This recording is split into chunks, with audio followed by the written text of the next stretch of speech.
భద్రాద్రి కొత్తగూడెం జిల్లా మణుగూరు ప్రైవేటు కళాశాలలకు దీటుగా ప్రభుత్వ కళాశాలలు మెరుగైన ఫలితాలను సాధిస్తున్నాయని పినపాక ఎమ్మెల్యే పాయం వెంకటేశ్వర్లు అన్నారు. ఇక మణుగూరులోని ప్రభుత్వ జూనియర్ కళాశాలలో 23 లక్షలతో సీసీ రోడ్లకు ఆయన ప్రారంభోత్సవం చేశారు. తాను విద్యను అభ్యసించిన కూడా ప్రభుత్వ జూనియర్ కళాశాలలోనే అని గుర్తు చేశారు.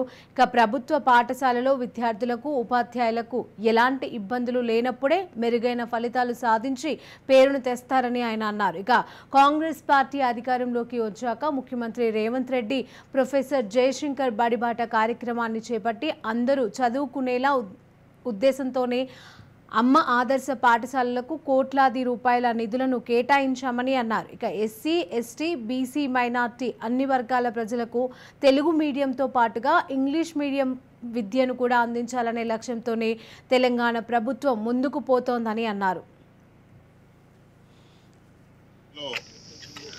నేను ఎమ్మెల్యే గెలిచిన తర్వాత కాలేజ్ విజిట్ చేయడం జరిగింది. ఆ సందర్భంగా ప్రిన్సిపాల్ గారు జూనియర్ కాలేజీలో ఉన్న సమస్యల్ని నా దృష్టికి తీసుకొచ్చిన సందర్భంలో అందులో ప్రధాన సమస్య రోడ్డు సమస్య చెప్పినారు. మరి జూనియర్ కాలేజీలో చదువుకునే పిల్లలు మరి వర్షాకాలంలో కాలేజీలకు రావాలన్నా బయటికి వెళ్ళాలన్నా మరి బురదలో నడుస్తున్నారు, జారి పడుతున్నారు, దెబ్బలు తగులుతున్నాయి. మరి సమస్య తీవ్రంగా ఉంది. మాకు వెంటనే రోడ్డు కావాలని అడిగిన వెంటనే అదే రోజున హామీ ఇచ్చాను. తెల్లారే వచ్చి కొబ్బరికాయ కొట్టి సుమారు 23 లక్షల రూపాయలతో నిధులు మంజూరు చేయించి సీసీ రోడ్ వేయడం జరిగింది జూనియర్ కాలేజీలో. దాన్ని ఈ రోజున ప్రారంభం చేసుకోవడం చాలా ఆనందంగా, సంతోషంగా ఉంది. మణుగూరు ప్రభుత్వ జూనియర్ కాలేజీలోనే నేను చదువుకున్నాను. నా సొంత కాలేజీలో చేసినట్టుగా చాలా ఆనందంగా ఉంది.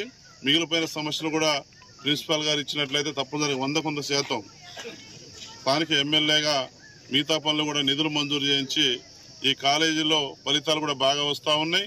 రాబోయే రోజుల్లో ఏ విధమైన సమస్యలు లేకుండా ఈ జూనియర్ కాలేజీలో పూర్తి స్థాయిలో అన్ని సమస్యలు పరిష్కరించుకునే దిశగా నేను స్థానిక ఎమ్మెల్యేగా తోడ్పాటు అందిస్తానని, నిధులు మంజూరు చేస్తానని చెప్పి తెలియజేస్తా ఉన్నాను.